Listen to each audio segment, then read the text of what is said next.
e hoje vou ensinar a fazer um bonequinho para cão ou gato, para o que você quiser. Está a ver? Eu preciso de um pauzinho destes.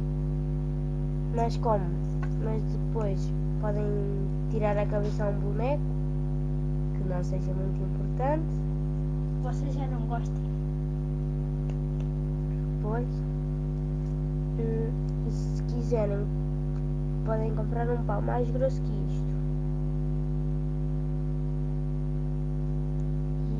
E então é muito fácil, basta só dar ali uns pontinhos, que eu dei ao bocado ali uns pontinhos aqui na volta, é por isso que ainda ali está um bocado do ponto que eu dei. Depois basta só fazer assim, para aquilo encher um bocadinho. Metem para dentro, assim, fazem assim, depois fica assim.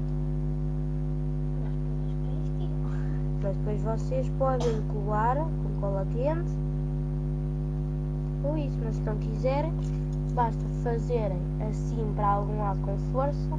Ele sai. E os cães vão sai atrás. e os cães vão buscar. E depois quando lhes trouxerem, você faz a mesma coisa, ok?